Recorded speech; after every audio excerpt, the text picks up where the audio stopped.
Ashoka bio classes में आपका स्वागत है। आज हम बात करेंगे ब्लड से संबंधित कुछ तथ्यों के बारे में। तो आइए वीडियो शुरू करते हैं। बात करते हैं श्वेत रुधिर कणिका जो होती है। जब श्वेत रुधिर कणिकाओं की संख्या रुधिर में प्रति घन मिलीलीटर 1 लाख से अधिक हो जाती है तो इस अवस्था को बोलते हैं आप ल्यूकेमिया। ल्यूकेमिया को ही बोलते हैं आप ब्लड कैंसर। ब्लड कैंसर जो होता है ल्यूकेमिया कहलाता है। और ये कब होता है? जब आरबीसी की डब्ल्यूबीसी की मात्रा जो होती है प्रति घन मिलीलीटर 1 लाख से अधिक हो जाती है। और दूसरी बात करते हैं रक्त का सफाई करता किसको बोलते हैं? तो मोनोसाइट्स। मोनोसाइट्स जो होता है ये रक्त का सफाई करता का काम करता है, यानी रक्त में जो भी अशुद्धियाँ होती है उसको खाकर नष्ट करता है। रक्त को थक्का जमाने में सहायक विटामिन, ऐसा कौन सा विटामिन है जो रुधिर को थक्का जमने में सहायता करता है? तो वो विटामिन है विटामिन के।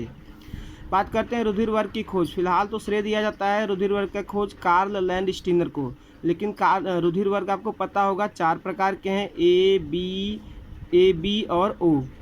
तो ए बी और ओ रुधिर वर्ग जो था वो खोजा था कार्ल लैंडस्टीनर ने, और रुधिर वर्ग ए बी की खोज किया था डेकास्टेलो और स्टर्ली ने। तो रुधिर वर्ग ए बी की खोज डेकास्टेलो स्टर्ली ने, और रुधिर वर्ग ए बी और ओ की खोज कार्ल लैंडस्टीनर ने दिया था।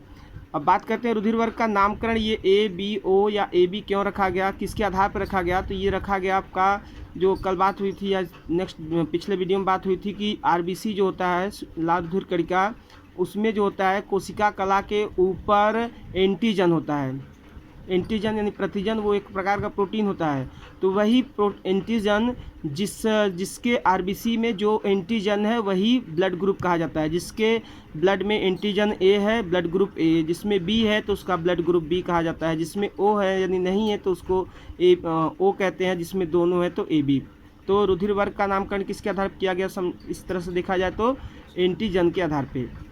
आगे बात करते हैं इकहरा रुधिर परिसंचरण। फिलहाल रुधिर परिसंचरण माने हृदय से शरीर के विभिन्न भागों में रुधिर जाता है और विभिन्न भागों से फिर हृदय में, यही आवागमन को ही बोलते हैं परिसंचरण।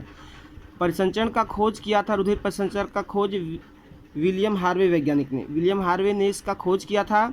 और देखिए 2 तरह का परिसंचरण होता है, एक होता है एकहरा परिसंचरण, एक होता है दोहरा। एकहरा परिसंचरण की बात करें तो जिस जंतु के हृदय में 2 चैम्बर यानी 2 कक्ष यानी 1 अलिंद 1 निलय, या 3 कक्ष 2 अलिंद 1 निलय, 2 चैम्बर या 3 चैम्बर होता है तो उसमें होता है एकहरा परिसंचरण। जैसे एग्जाम्पल की बात करें तो मछली, उभयचर और सरीसृप। मछली, उभयचर और सरीसृप में क्या पाया जाता है? एकहरा परिसंचरण।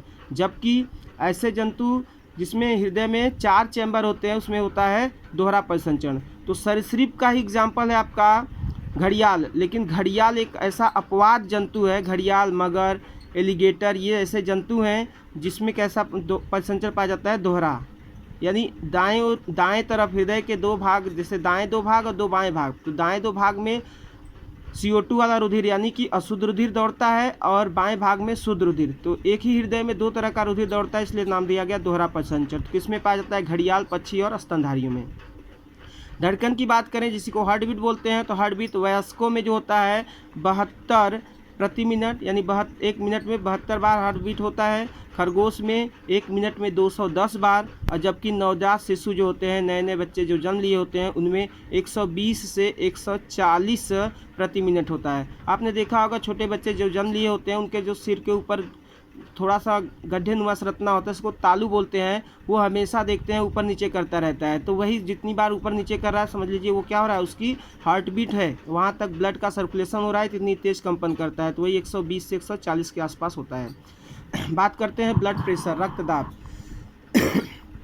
तो ब्लड प्रेशर जो होता है, जब हमारा हृदय सिकुड़ता है तो उस समय सबसे अधिक होता है, यानी 120 mmHg, और जब हृदय शिथिलित होता है तो 80 mmHg। तो 80 mmHg और 120 mmHg के इसी अनुपात को बोलते हैं ब्लड प्रेशर या रक्तदाब।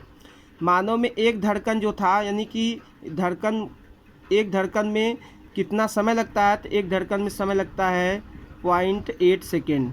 इसको निकालते कैसे हैं? तो अभी 1 मिनट में 60 सेकेंड, और 1 मिनट में कितनी बार धड़कन था, कितना धड़क रहा था? 72। तो 72 से डिवाइड करेंगे तो 0.8 आएगा, यानी कि 0.8 सेकेंड होता है एक धड़कन में लगा समय। हृदय जो धड़कता है तो उसकी जो ध्वनि सुनाई देती है, ध्वनि किस यंत्र से सुनाई देती है? स्टेथोस्कोप के द्वारा। यानी हृदय की जो धड़कन है, साउंड है, वो साउंड किसके द्वारा सुना जा सकता है? कौन सा यंत्र है? स्टेथोस्कोप के द्वारा। इसी तरह से ब्लड प्रेशर जो है, रक्तदाब किससे नापा जाता है? तो स्फैग्मोमैनोमीटर के द्वारा नापा जाता है।